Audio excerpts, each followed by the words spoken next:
I printed the divorce papers myself. I heard him rehearse the speech word for word behind a closed door. And I said nothing. For 14 months, I watched a man worth $800 million secretly destroy his pregnant wife with her best friend's help. I saw the text messages. I smelled the perfume on his jacket. I watched him find her a studio apartment like she was a dog he was dropping at a shelter. And I still said nothing. Until the day I found out what her mother had left her. Because here's what none of us knew: the woman he called a nobody, the woman crying alone on a cold marble floor, 7 months pregnant, picking up the shards of her mother's broken dish. She had just inherited $4.2 billion. He handed his divorce papers to a billionaire and smiled doing it. This is the story of what happens when a man is so certain a woman has nothing that he never bothers to check. The people who underestimate you the most are always the ones who know you the least. Your silence is not your weakness.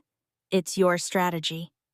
If you've ever been called a nobody by someone who should have loved you, this story is for you. Subscribe, hit the bell, and stay with me. Because what Vivian does next will change the way you see yourself forever. Office was silent when he left that evening. We all knew where he was going. I pictured the scene in that sterile penthouse, the one she tried so hard to make a home, his voice cold, clinical, as he said those words, "We need to talk about the divorce." A sentence hanging in the air, poisoning everything. I imagined her standing there, 7 months pregnant, wearing one of her mom's old sweaters, the last comfort food her mother taught her, ruined on the floor, steam rising from the wreckage. It had only been 3 weeks since the funeral, 3 weeks since I saw the photos of her clutching a rose, while Grant was on his phone, probably texting his mistress. I'd made excuses for him, then thinking he was just awkward with grief, that some men just can't handle sadness. I watched her turn slowly in my mind's eye to face him as he stood there in his perfect suit, the tie already loosened, his jaw set, with that finality I knew all too well. On his desk earlier, I'd seen the manila envelope, thick and official, the kind that ruins a life. "It's for the best," he would have said. I looked at that envelope, then thought of her and her husband of 23 months. The man who proposed between meetings. On a Tuesday, she must have thought it was a sign of his passion. A man so driven he couldn't wait. But I saw it for what it was back then. A transaction.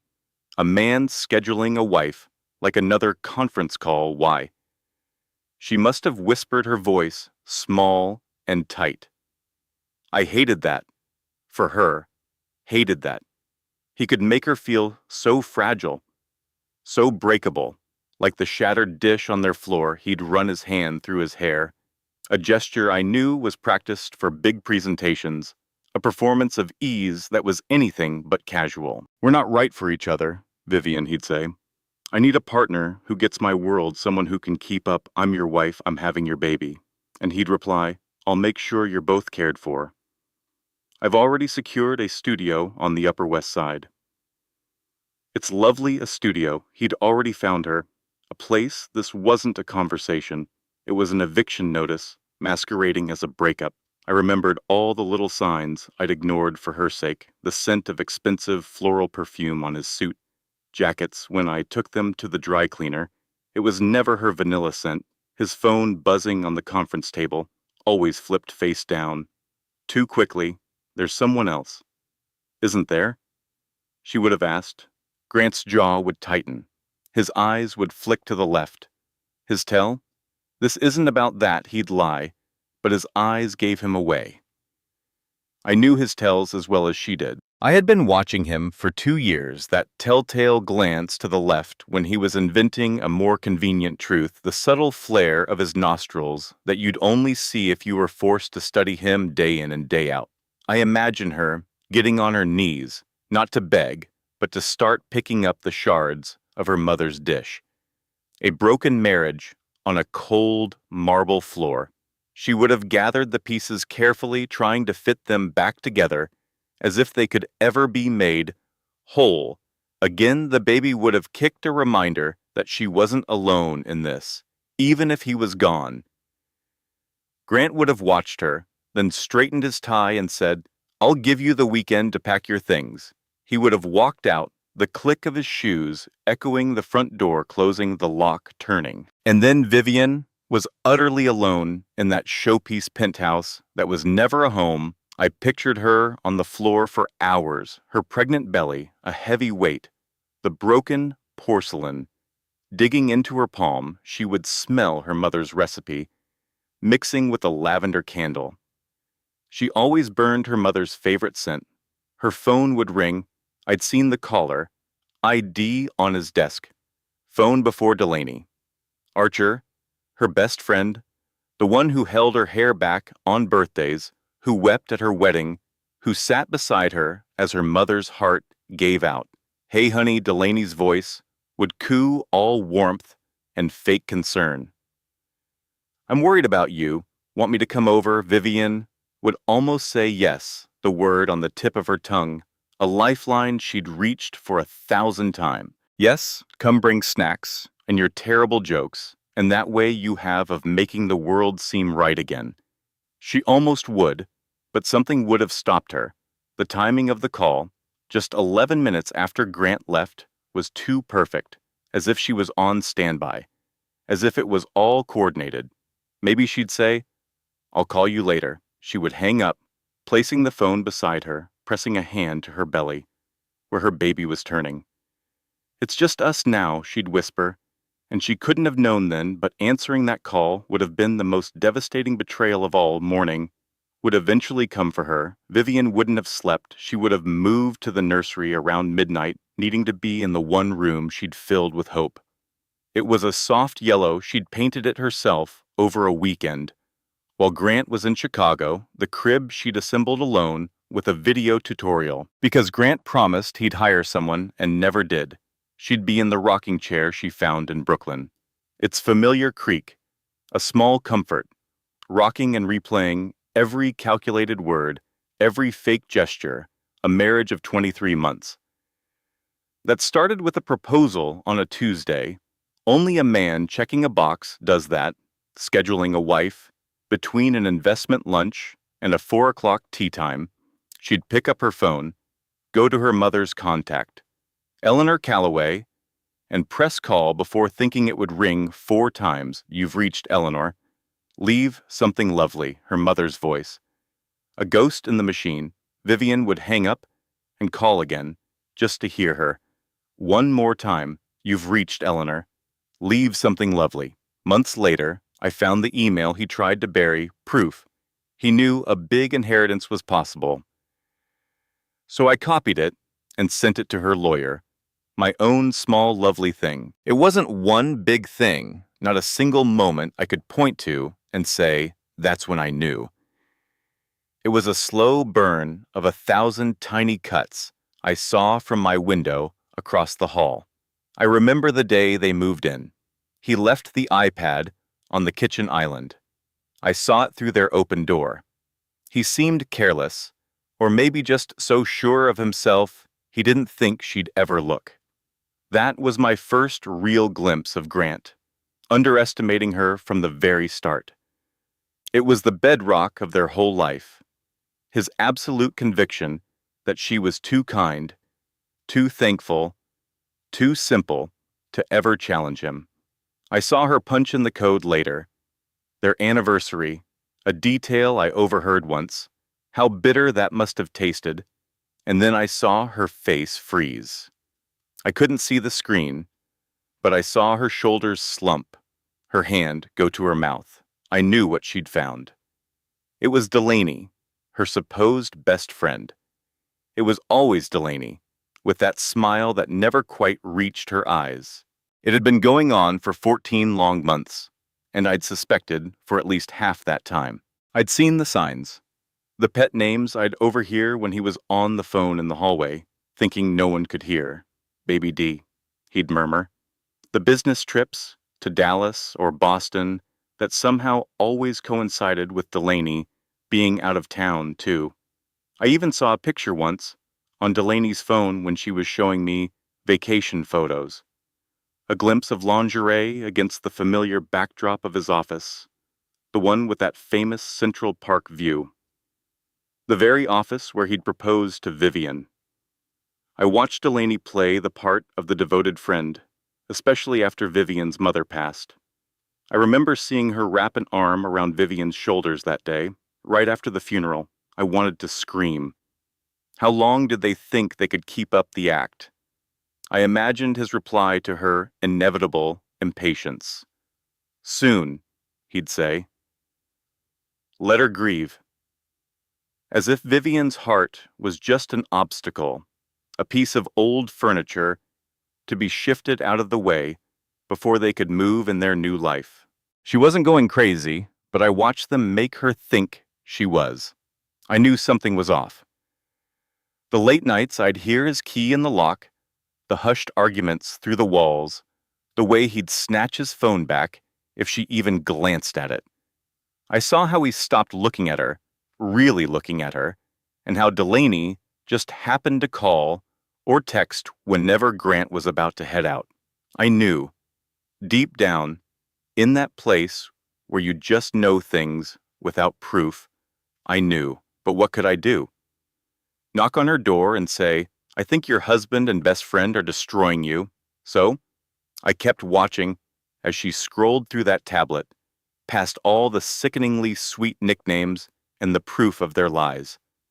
And then I saw her body go rigid. It was the messages about the baby. I couldn't read the words, but I saw the recoil in her posture, his cold dismissal, and Delaney's reply. I didn't need to see the laughing emoji to feel the cruelty of it. Her best friend, her baby, a joke. Vivian's hands trembled so much, the iPad nearly fell.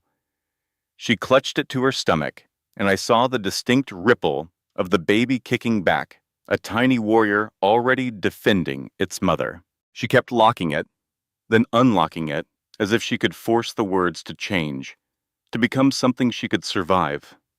As if one more look would reveal a different truth, a story where her husband was faithful, her best friend was loyal, where a laughing emoji couldn't be a weapon of such profound cruelty. But the truth doesn't bend for our sake. I watched her make the call, not to yell, not to confront.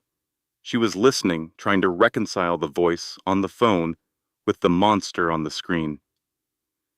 I could practically hear Delaney's syrupy sweet concern through the wall. Hey Viv, I was just thinking of you, she'd be saying. You shouldn't be alone. Come stay with me. The invitation to sleep in the viper's nest.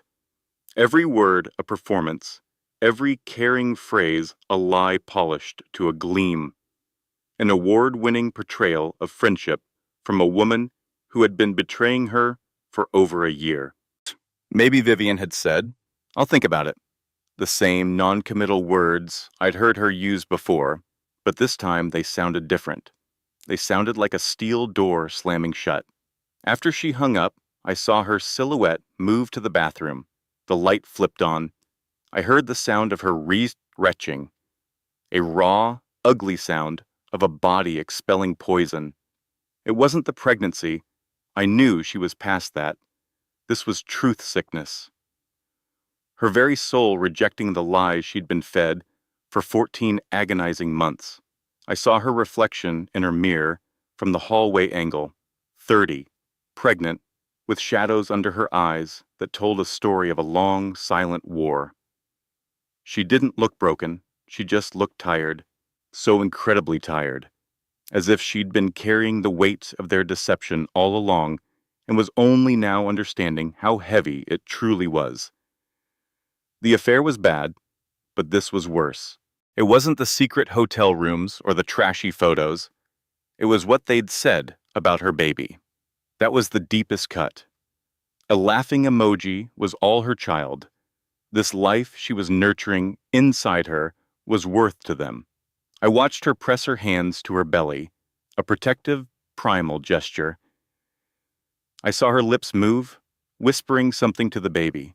"I'm sorry," I imagined her saying. "I'm so sorry. This is the world you're coming into." And then something shifted. I saw her stand up straighter, splash her face with water, and dry her hands on a towel I knew had his initials on it. A quiet resolve settled over her. She had work to do. All night her light stayed on. She wasn't reading novels or baby books. She was reading the fine print of her own ruin, searching for a weapon in the digital wreckage of her marriage. And in those dark, early hours, I think she found it. A folder marked prenup review buried in his email. The thread went back ages, right after the wedding. I pictured the lawyer's words on the screen. "Grant, the prenuptial agreement was never filed. It is unenforceable." And Grant's dismissive reply, "I'll handle it." Then another warning 2 months later, more urgent. If it wasn't addressed, Vivian would be entitled to half of everything under New York law. And Grant's response, the words that I'm sure ignited a fire in her, "She's a nobody. She won't fight. Drop it." I saw her read those words in my mind's eye, each time feeling a different kind of pain. First surprise, then the sting of recognition, and finally the clean, hot burn of rage. She wasn't just a wife, she was an heiress to an $800 million estate, and he hadn't even noticed. His own monumental arrogance had become her shield. And there was more, of course. His mother, Celeste. The woman I'd seen visit once, sweeping in with a look of permanent disapproval. Celeste, who looked at Vivian like she was something to be wiped off a shoe. An email chain between them confirmed everything I'd suspected. "Delaney comes from the right family," Celeste had written. "End this quietly." And Grant's reply, "I'm handling it. She'll take the studio and be grateful." Grateful, as if she should thank him for the scraps he planned to toss her way. I watched Vivian finally close the iPad and walk into the nursery. She sat in the rocking chair, pulling a heavy leather-bound wedding album from the shelf. She wasn't crying anymore. She was studying it, like a general studying a map of a country that had betrayed her. She opened it, and from my doorway, I could just make out the first photo. Her and Delaney in college. Kids in a tiny dorm room, full of cheap wine and promises that felt like they'd last forever. The kind of promises that crack and splinter under the weight of real life. She turned the page. The proposal, not the spontaneous, romantic moment she'd described to me once in the elevator, but a cold, calculated event. Him in a suit that cost more than my car, her in a blouse she'd probably gotten on sale. It was just another item on his Tuesday schedule, a transaction he had to complete. The next morning, I saw her leaving, a single box in her arms. The wedding album slipped and fell, opening on the floor between us. I bent to pick it up, and a small, stiff card fell out, a business card for a divorce attorney. I handed the album back to her, our eyes meeting for a brief, honest moment. "You're stronger than you think," I said, my voice barely a whisper. It was all I could offer, but it was the truth. And as she walked away, I knew she was finally ready to fight. I remember the wedding day, seeing Eleanor in that simple blue dress she'd made herself. I was sitting a few pews back, and while everyone else saw her smiling beside the cake, I saw the truth in her eyes. It was a careful, worried look. A look I'd seen before. I overheard her in the church bathroom. A quiet warning to Vivian just before she walked down the aisle. She'd told her, "Make sure he loves who you are, not just what you give him." I didn't think much of it then, but I see it all now. During the reception, I watched Delaney give her toast. In that moment, her eyes weren't on her best friend. They flickered to Grant. It was a brief, loaded glance, and he returned it. A cold knot formed in my stomach then, a feeling I foolishly pushed aside. I knew something was wrong when I saw the lights on well past midnight. I walked to my window and saw Grant's car was gone. Hours later, I saw her go into the bathroom, fully dressed, and stay there. I watched the window, my heart aching, wanting to help, but feeling paralyzed. I saw her emerge later, soaked, leaving a trail of water through her perfect house. That's when the doorbell rang. I saw the courier, just a kid, really, holding one of those thick, serious-looking envelopes. He handed it to her, and the sight of her standing there, dripping and lost, is seared into my memory. I should have gone over then. I will always regret that I didn't. I saw her close the door, that ominous envelope clutched in her hand. I wondered what it could be. And then I remembered something Eleanor, her mother, had told me once, years ago over tea. She'd mentioned a family name, Hargrove, and then clammed up immediately, changing the subject. It was a name I never heard again, not in any of the stories about how she met Vivian's father, or why she chose to teach piano in our quiet Virginia neighborhood. This memory came rushing back as I watched Vivian through the window, looking at that envelope. I knew, somehow, that it was connected to the secret Eleanor had carried, the one that explained the constant worry in her eyes. From my kitchen, I could see her silhouette against the light, standing motionless, staring at two envelopes on her counter. One, I guessed, was from him. The other was the mystery. It was in that moment I knew I couldn't stay silent anymore. Eleanor had made me promise. "If she ever truly needs a lifeline, Martha," she'd said, handing me a sealed letter, "give her this." I had kept it locked away, hoping the day would never come. Now, I walked to my old wooden desk, my hands trembling as I retrieved it. My pride, my fear of interfering, none of it mattered anymore. My inaction had a cost, and it was time to finally do something right. My heart pounded as I crossed the lawn and rang her doorbell. What if she shut the door in my face? But when she answered, I saw only exhaustion in her eyes, not anger. A man's voice, warm and unhurried, drifted from a phone inside, someone who sounded like he had all the time in the world. She looked at me, confused. I held out the letter Eleanor had given me. "Vivian," I began, my voice unsteady, "I've been hoping you'd call on me. Your mother, she was a remarkable woman." I asked her then, a question Eleanor had made me promise to ask. "Did your mother ever speak to you about the Hargrove family?" The confusion in her eyes deepened into a painful bewilderment. She shook her head, telling me her mother was just a piano teacher from Virginia, a woman who drove an old sedan and clipped coupons. She lived a simple life, a life I had witnessed every day for 30 years. As she spoke, I watched the dam of her composure begin to crack.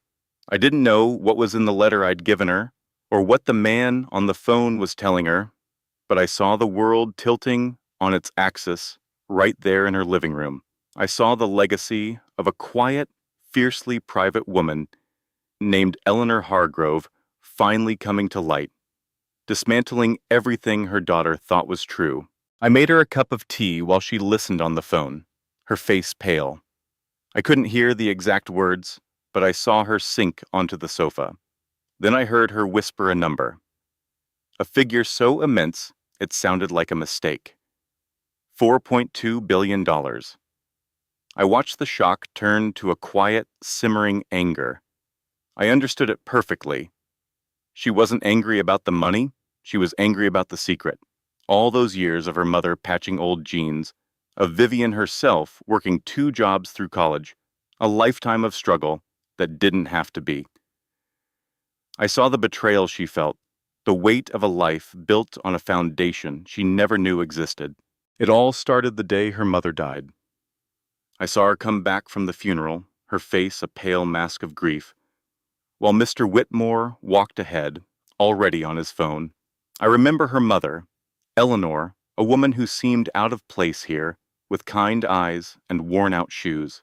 I watched Vivian for 2 years, saw her mending her own coats, while her husband bought art that cost more than my house. I just stood at my post and said nothing.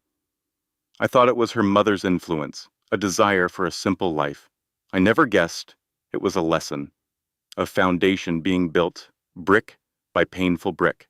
I saw her eating cheap noodles she brought home from the corner store, and I held the door open, my silence a weight in my chest. A letter came for her that week from some fancy law firm. I handed it over, never imagining it held the truth. I remember seeing her mother visit, always carrying simple, thoughtful things, a bag of groceries, a paperback book. Not like the other families here, where love was shown with shopping bags from Fifth Avenue. I saw the way her mother looked at this building, at Mr. Whitmore, with a quiet disapproval, a fear. I see it now. She wasn't afraid of the height. She was afraid of what this kind of money does to people. She saw the poison in her own family and was keeping her daughter safe from it. Now I understand that the greatest inheritance she gave Vivian wasn't the fortune, but the strength to live without it. All this time, I was just the guy who nodded and said, "Have a good day," while a war for her soul was being waged. In the weeks after the funeral, the light just went out of her eyes. The crying I saw wasn't the kind you could hide with sunglasses. It was a deep, silent sorrow that seemed to shake her from the inside out. I'd watch her stand by the lobby windows, staring out at the park, and she looked so small, so completely alone. Her husband was a ghost, and her best friend, Delaney, would come by, all fake sympathy and crocodile tears. I saw it. I saw the falseness in her eyes. But what could I do? A doorman doesn't get involved. So I polished the brass and straightened the mats, my silence making me a part of the lie. I watched her suffer, thinking she had nothing, and my heart broke for her, for the woman who deserved the world but was being handed ashes. Then one afternoon, something shifted. After a lawyer in a sharp suit visited, a Mr. Price, I saw a change in Mrs. Whitmore, Vivian. The grief was still there, but underneath it, a spark, a quiet strength I hadn't seen before. I overheard her on the phone in the lobby, her voice low but firm. "Keep it confidential," she said. "I want to see who they are when they think I have nothing." A chill went down my spine. That was the moment I knew. That was the daughter of Eleanor Hargrove speaking. Her husband called that Thursday, his voice echoing in the marble hall, businesslike and cold, the way he talks to staff. I knew then he had no idea who he was talking to anymore. He thought he was dismissing a pauper, not facing a queen. I heard him, on his cell, talking about $12,000 a month in support. 12,000. I nearly laughed. To him, it was a generous act of charity, a pittance to discard his pregnant wife. From a man they say is worth 800 million, it was an insult. A king tossing a coin.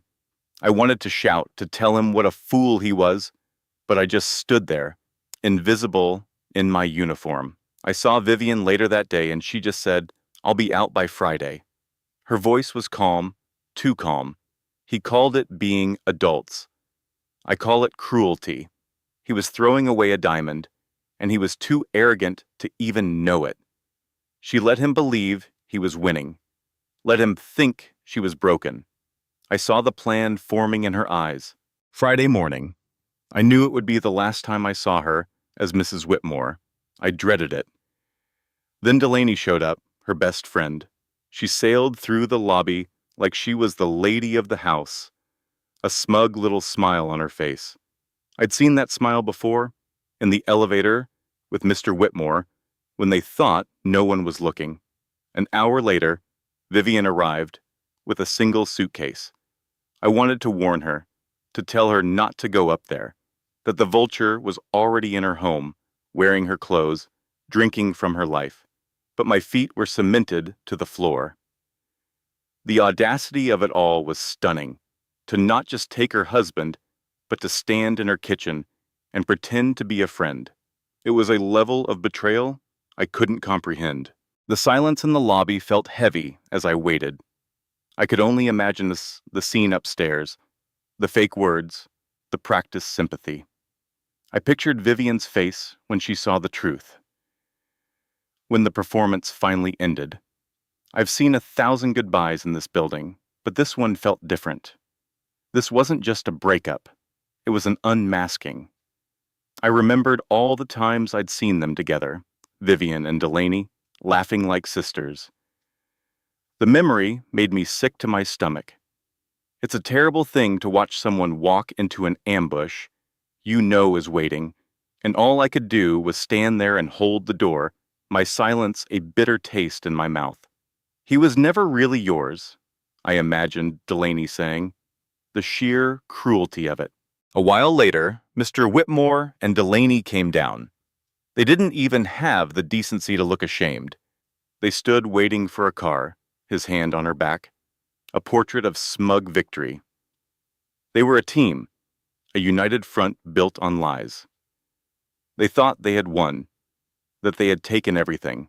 He looked right through me, as he always did, just a piece of the building's furniture. But I saw them. I saw the rot beneath the expensive clothes and perfect smiles. They weren't just ugly, they were empty. And in that moment, looking at them, I knew Vivian hadn't lost a thing. She had escaped. She was free of them, and they had no idea how much they were about to lose. When Vivian finally came down, she was carrying that one suitcase. She'd left behind the jewels, the designer clothes, all the things he thought defined her. I saw what she was taking, tucked under her arm, a worn-out cardigan, a framed photo. She was taking her life back, the parts that were truly hers. She wasn't crying, she looked tall. That's the only word for it. Like she'd finally grown into a space that had been waiting for her all along. She walked toward the elevator, her steps steady. It was now or never. I had been a silent witness for too long. For 2 years, I had watched this quiet injustice, and my complicity ended tonight. I stepped away from my post. "Mrs. Whitmore," I said, my voice barely a whisper. She turned, and I saw her mother's eyes. This was my one small act, my moment to finally speak. I took her hand, the one that wasn't holding the suitcase. "You deserve much better," I told her. A tear finally slipped down her cheek, but she was smiling. "I know, Roberto," she said. "I finally know." The elevator doors closed, and I watched the numbers go down, each one a step toward her new life. She wasn't Mrs. Whitmore anymore. She was Vivian Calloway. And as I returned to my desk, the silence in the lobby no longer felt empty. It felt like the quiet before a beautiful, righteous storm. She was going to build something amazing from the ashes, and I was proud to have witnessed the very beginning. I drove her to the old apartment the next day. It was the only place she wanted to go. The air inside still smelled of Eleanor, lavender and lemon oil. I stood in the doorway as Vivian breathed it in, a look of profound loss on her face. Her mother's navy blue coat was still hanging by the door, a button missing, just as it had been for months. I remembered sitting in this very room, listening to Eleanor play that old Baldwin piano, the sound of Chopin filling the small space. The sheet music was still on the stand. It was as if Eleanor had just stepped out for a moment, and for a second, we both pretended it was true. I remember the piano music.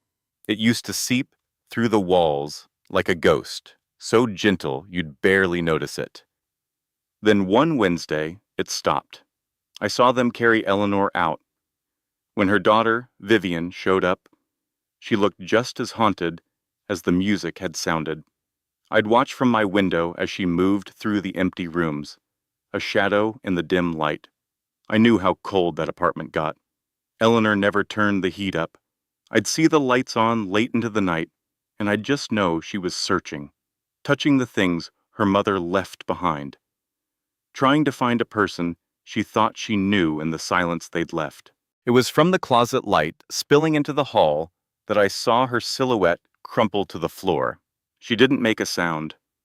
but the stillness that followed was heavier than any cry.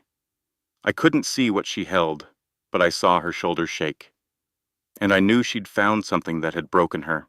I recognized that kind of discovery, the kind that rearranges the past and makes you a stranger in your own life. Eleanor Hargrove, my quiet neighbor, had secrets, and her daughter was just learning how heavy they were. She was a pianist who taught lessons, but the ghosts in that apartment spoke of a much grander story. That night, the air turned bitter cold. I had my heat cranked up, and I felt a pang of guilt, thinking of Vivian in that drafty place next door, pregnant and all alone. I pictured her wrapping herself in Eleanor's old blankets. Later, in the dead quiet of the night, I heard a sound through the wall. A sharp, muffled gasp of pain. My breath caught in my throat. It was too soon for the baby. For years I'd kept to myself. A friendly nod in the hall was all. Now, a wall away, a life felt so fragile, and my silence felt like a sin. I just sat there, frozen, a coward in my own warm living room. Then I heard her voice, faint but frantic, on the phone. It was just a murmur, but the terror in it was clear. I could only catch snippets, something about 7 months, about being alone, my heart hammered against my ribs. I should have gone over, I should have knocked, offered to call someone, anything, but I didn't. I told myself it wasn't my place, that I'd be intruding. The truth is, I was scared. The silence that fell after the call ended was the most damning sound I'd ever heard.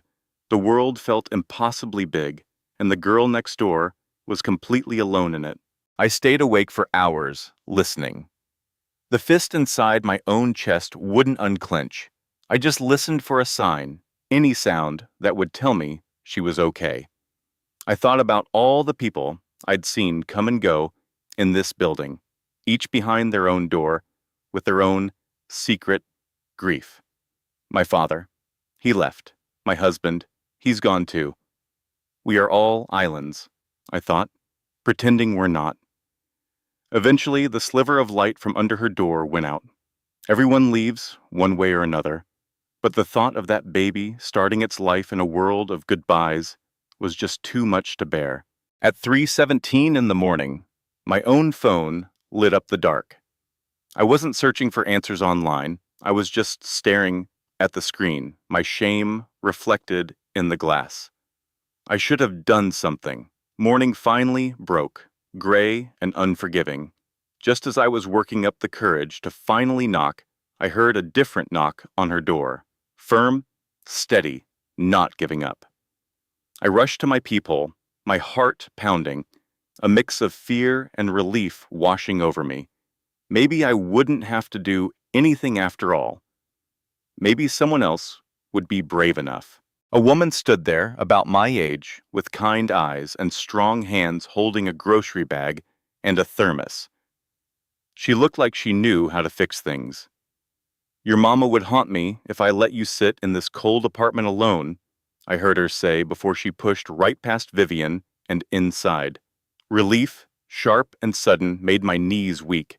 Someone was there. I wasn't just a silent witness to a tragedy anymore. I heard her in the kitchen, the sizzle of eggs in a pan, the confident clink of mugs. It was the sound of help arriving, the sound of loneliness being pushed back out the door. I listened as the woman, her Aunt Ruby, I'd later learn, started talking. Her voice was low and steady, laying out a story over coffee. I couldn't hear the words, just the rhythm of it, like she was untangling a long, knotted rope. I pictured Vivian at that kitchen table, finally eating something warm, the food tasting like safety.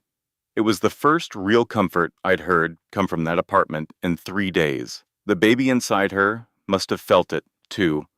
That calm settling over everything, the peace that comes when you realize you're not bearing the weight all by yourself. The story went on for a long time. It had the weight of family history, of secrets kept for decades. I heard names I didn't recognize, spoken in a tone that was both sad and proud.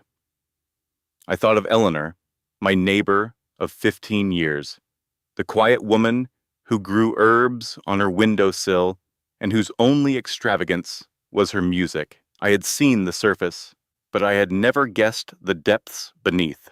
She wasn't just a piano teacher. She was a fortress, and her daughter was just now discovering the blueprint. Then the doorbell rang again. Through the peephole, I saw a tall man in a dark suit carrying a briefcase, a lawyer. It was all becoming real, bigger than I could have imagined. In that moment, watching this new chapter begin, my own inaction felt unbearable. I went to my knitting basket and found the little yellow baby booties I'd finished last week. It wasn't much, but it was more than silence. I waited until I heard their voices fade from the doorway. Then I tiptoed out and left the little booties in a bag on her doorknob, a small anonymous offering, a promise to myself that I would never just listen again. I waited in the car while she met with the lawyers. When she came out, hours later, the sun was setting. She looked different, taller somehow. The fragility I'd seen the night before was gone, replaced by a quiet resolve that reminded me so much of her mother. My part was over. I had kept my promise, delivered the message that unlocked her future. Driving away, a sense of peace settled over me, easing years of regret. I had finally stopped being a silent witness. I had seen her mother's hidden world finally reach her, and I knew, with absolute certainty, that Vivian was going to be all right. I remember the first time I saw the light go out in her eyes. It was in the elevator. Grant was talking about some big deal, and Vivian, poor thing, just stared at the floor, looking like a ghost in her own life. I'd hear them through the walls sometimes, his voice sharp and hers so quiet it was just a murmur of surrender. I felt a pang of guilt, wishing I'd said something, anything. Then one day, a distinguished older man named Malcolm started visiting. The whispers in the building were about a massive inheritance, billions of dollars. And I saw Vivian talking to a lawyer, not her husband's, but someone new. I wondered if the money would be enough to buy back the light he had stolen from her. She didn't have a prenup filed with the court, or so the rumor mill started churning. I'd see that lawyer of his, Douglas Keller, in the lobby, and the man looked terrified. A good kind of terrified, I thought. The change in the air was palpable. I started smelling cornbread from her apartment, a warm, comforting scent that felt like defiance. For weeks, all I had heard from that apartment was suffocating silence or his angry tirades. But then, a smile. I saw her in the hallway, and it was the first genuine smile I had seen on her face in months. She wasn't using the billions to run. She was using it to stand her ground. She was planting her feet, and I felt a surge of hope for the quiet girl from down the hall. The truth always has the way of coming out, first in whispers, then in a roar. I saw the papers being served, a countersuit citing things I had long suspected. He showed up that Monday, banging on her door, his voice echoing in the hall, demanding to know what game she was playing. I heard her calm reply, through the solid oak, something about how she was everything before him she'd just forgotten.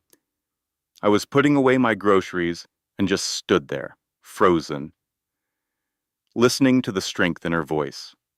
The woman on the other side of that door was not the same son I'd been worrying about. The smell of baking filled the hall, and it smelled like victory. I saw another man visit her, someone I didn't recognize. He looked serious. His name was Owen Merritt, Grant's business partner. He left looking grim. Later, I saw Grant in the garage, showing off a new sports car to that woman, the one he was always with when Vivian was out of town. The pieces clicked into place, and a wave of shame washed over me. I had seen them together for months and said nothing, convincing myself it wasn't my business. Now, watching Vivian fight back, I realized that silence was a choice, and I had made the wrong one. I just prayed she had enough ammunition, enough truth, to protect herself from the man I knew he really was. The night she went to Margot's, I saw her leave. She wasn't wearing his diamonds or the designer clothes he paraded her around in. She wore a simple black dress and pearls that looked old, like they held stories. She looked like herself. I'd seen him arrive earlier with the other one, Delaney, dripping in jewels, her face a mask of smug triumph. I remember thinking he was trying to intimidate Vivian on his home turf, a classic power play from a man who had none of his own. But watching Vivian walk out that evening, calm and centered, I knew he had miscalculated. She wasn't walking into a battle, she was walking in to end a war. His voice cut through the lobby's quiet murmur. "What do you mean? There's no prenup?" He was on his phone, his face pale, panicked. I saw Delaney trying to calm him, her own expression cracking. It was the first time I'd seen him without his perfectly rehearsed composure, and it was ugly. He was talking about some counterproposal, about adultery clauses, his voice getting louder with every word. It was then that I saw the look on Delaney's face. Not just anger, but a flicker of fear. She was seeing the real man she'd hitched her wagon to, the one who didn't get his way.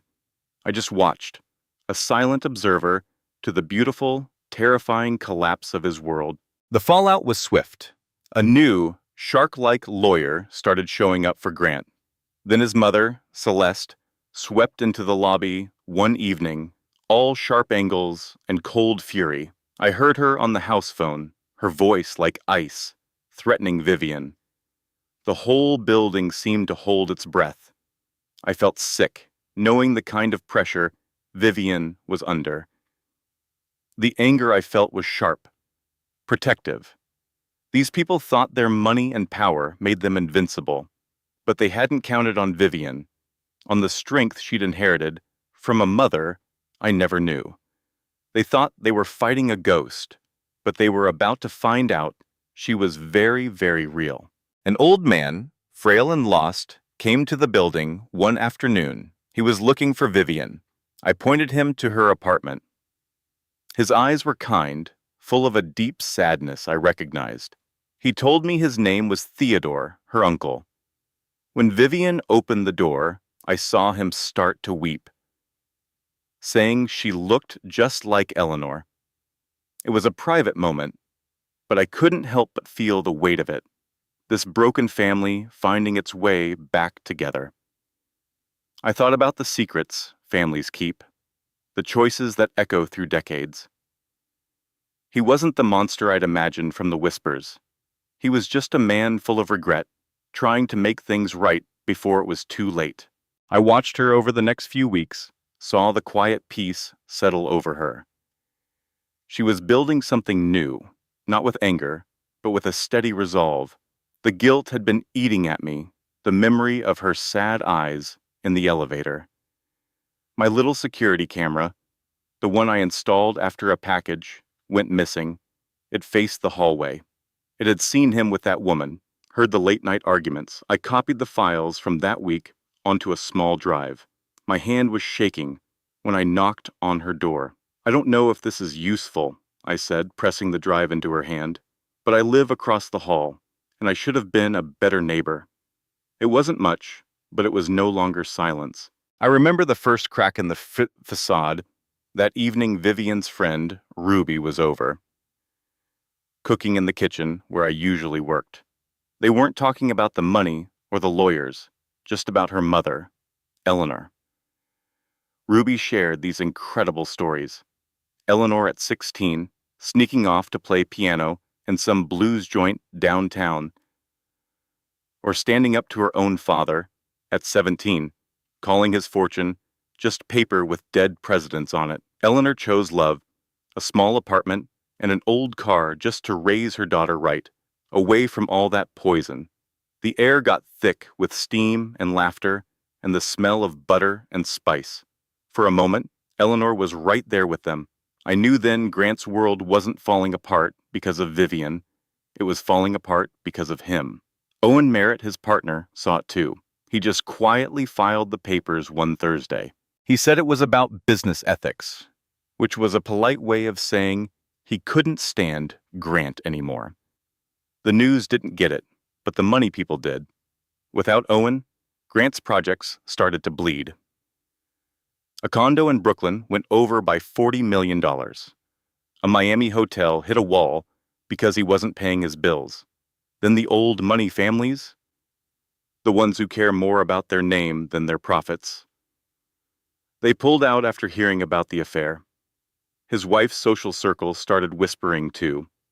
Cheating was one thing, but doing it to your pregnant wife just 3 weeks after her mother was buried? That was a line nobody would cross. Not out in the open. Soon, the invitations to the big parties came with only Celeste's name. His was just gone. And then Delaney moved in, and I saw the whole thing start over. She settled into the penthouse I'd cleaned for Vivian, filled with flowers Vivian had chosen. Delaney started her days in the bed I used to make for Vivian, used the kitchen Vivian stocked, and even wore a robe Vivian had left. But it never felt right for her. The view of the park was stunning, of course. Omnivore, but the apartment had this chill to it, a silence that felt heavy and wrong. He would come home late, scroll through his phone all through dinner, and talk to Delaney with that same empty warmth he'd used on Vivian, like a man reading lines from a script. He watched her phone. I heard him ask who she was texting, not out of interest, but out of a need to own her, to control everything. He picked at her clothes, first gently, then telling her she had to look a certain way for his reputation. When they fought, he'd go silent for days, cutting her off completely. It was the same cruel trick he'd used on Vivian for 23 months. It's a trick that always works because it makes you blame yourself, makes you shrink and shrink until you disappear into the little box he builds. I knew it was coming, but I kept my head down. Then one Tuesday around 11:30 at night, I heard Delaney on the phone, sobbing. "He's not the person I thought," she cried.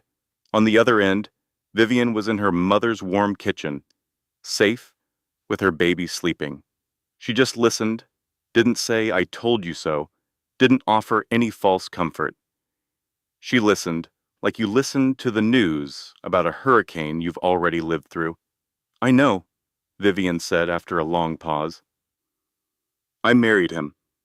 Then she hung up, and a few weeks later, the divorce papers were served. That's when I knew I had to do something. While dusting his study, I found it, a statement from a bank I'd never heard of, showing funds moved to an account that was clearly off the books. It was company money, and I knew what he was using it for. My hands shook, but I folded it, tucked it into my apron, and that night, I mailed it to Vivian's lawyer. I saw his name on some mail Grant had thrown out. It was a small thing, but it was all I could do. At the hearing, her lawyers laid everything out, the fake prenup, the cruelty, the affair, and all the financial dirt that Owen and my little envelope had provided. His lawyers fought, but the proof was undeniable. With no prenup, Vivian was entitled to half of $800 million. But she did something that shocked everyone. She didn't take it. She took what was right for the baby: support, a college fund, health care, and a rule that he couldn't see the child until he got therapy. That was it. No penthouse, no cars, no offshore accounts. Her own lawyer was stunned, saying she was leaving hundreds of millions behind. But his partner, Malcolm, he got it. He said she wasn't trying to make him poor, she was making him irrelevant. I overheard Vivian tell him, "I don't need his money to have value." Her mother had already taught her that. The story got out a couple of weeks later, not from her, but because of what she did next. People notice when you build things. The Eleanor Callaway Foundation announced it was funding 50 new music programs and a whole new music school in her mother's old neighborhood. It was all paid for by an anonymous donor, Vivian Callaway. I remember the day it all started to unravel, the day he saw the news. From my desk, I watched him. Owen was gone, the investors had vanished, and I knew Celeste wasn't taking his calls. He just stared at the screen, at her face, and the color drained from his. It was the look of a man realizing the woman he dismissed was worth more than his entire empire. He tried calling her, then Malcolm Price, but it was too late. He was cut off. I saw Delaney later, sitting in the break room, staring at the diamond on her finger. That ring, which once looked like a prize, now just seemed heavy. A reminder that she'd traded a queen for a king who was about to be checkmated. It was quiet in the office after that, eerily so, while the world watched Vivian Hargrove take her place. We just worked in a tomb of our own making. I didn't know then that she was about to have her baby, that she was moving on with a strength I couldn't comprehend. I just knew the life force of our company had walked out the door with her. I imagined she drove herself to the hospital because that's who she was. She never waited for anyone to rescue her. I pictured her mother's friend Ruby rushing in, a whirlwind of support, breaking every rule for her. The thought just twisted the knife of my own inaction a little deeper. I heard about the birth through the office grapevine weeks later. A girl, 8 pounds, 2 ounces. The rumor was that she came into the world screaming, demanding her space. I could almost see it, this tiny baby laid on Vivian's chest. And in that moment, I felt a pang of something like hope. It was the feeling that a new world was being built, far away from the wreckage of ours. A world centered on a little girl named Eleanor Ruby Calloway. Calloway, not Whitmore, a name that meant something powerful, something earned. Ruby was there, of course, crying and laughing. I was just sitting at my desk, complicit in the silence. Someone mentioned seeing an old man with peonies in the hospital waiting room. It had to be Theodore Hargrove. I imagined him, this titan of industry, waiting patiently, respectfully, because he understood this moment wasn't his. When Grant got the lawyer's text, I saw him read it from across the room. His face was a mask. He typed back a single word, "Congratulations." That was it. He put the phone down and went back to work as if nothing had happened. But we all felt the shift. A dynasty had been born, and he wasn't part of it. He'd been notified, not included. I saw the card from Owen Merritt when I dropped off a package at her new foundation's office. It was handwritten, pinned to a corkboard in what was becoming a nursery. "Welcome to the world, Eleanor Ruby." It felt so genuine, so starkly different from Grant's cold dismissal. 6 months flew by. From what I could piece together, Vivian wasn't living like a billionaire. She was in a normal house, a brownstone, with a garden. Her mother's piano was there, right by the window. I pictured her working from her kitchen table, building a legacy of music schools and clinics, surrounded by the beautiful chaos of a new baby. My regret became a constant companion. It was there when I saw Delaney pack her personal items from the office, her face hollowed out by a stress I recognized all too well. She looked like someone who had been eaten alive from the inside. She wasn't wearing his ring anymore. The story of their run-in at a coffee shop made the rounds. Vivian hadn't been cruel, just final. "I don't need an apology," she'd supposedly said. "I need you to learn from it." She just walked away, leaving Delaney in the ruins of a choice she'd have to live with forever. It was a mercy, really. A clean break I had never been brave enough to make myself. Then came the whispers of an investigation. Not from Vivian, not from Owen.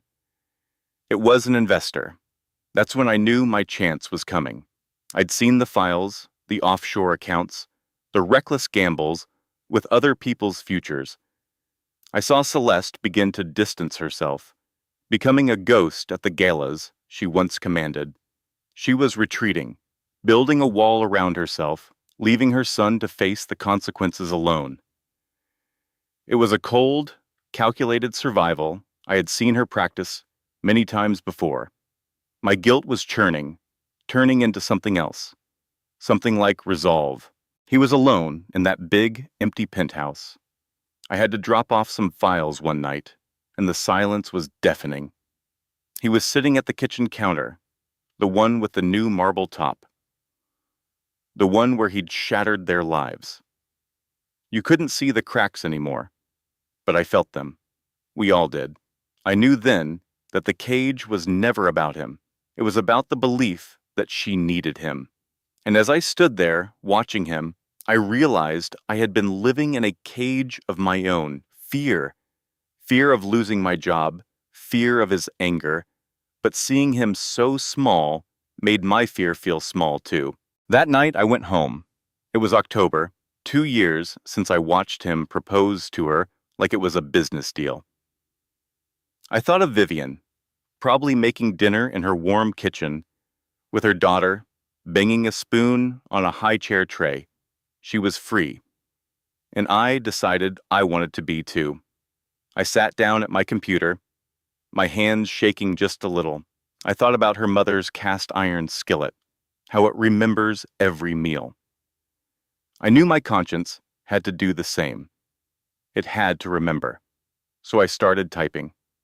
An anonymous email to the Securities and Exchange Commission. A small act, a quiet one. I laid out everything I knew.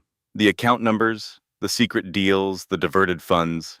Each word I typed felt like a weight lifting. It wasn't for Vivian. She didn't need my help. It was for me. It was for the person I wanted to be. With a final, steadying breath, I hit send. There was no fanfare, no dramatic music, just the quiet click of a key in my silent apartment. In that moment, as Malcolm Price was probably getting the last signature for a $4.2 billion trust, I signed off on my own transfer. It wasn't worth billions, but to me, it was priceless. It was my integrity. The last time I saw her, she was holding her own little Eleanor. The baby smelled like shampoo and sweet potatoes. She walked over to the grand piano, sat down, and put the baby on her lap. Little Eleanor reached out with these long fingers, just like her grandmother's, and Vivian hit middle C.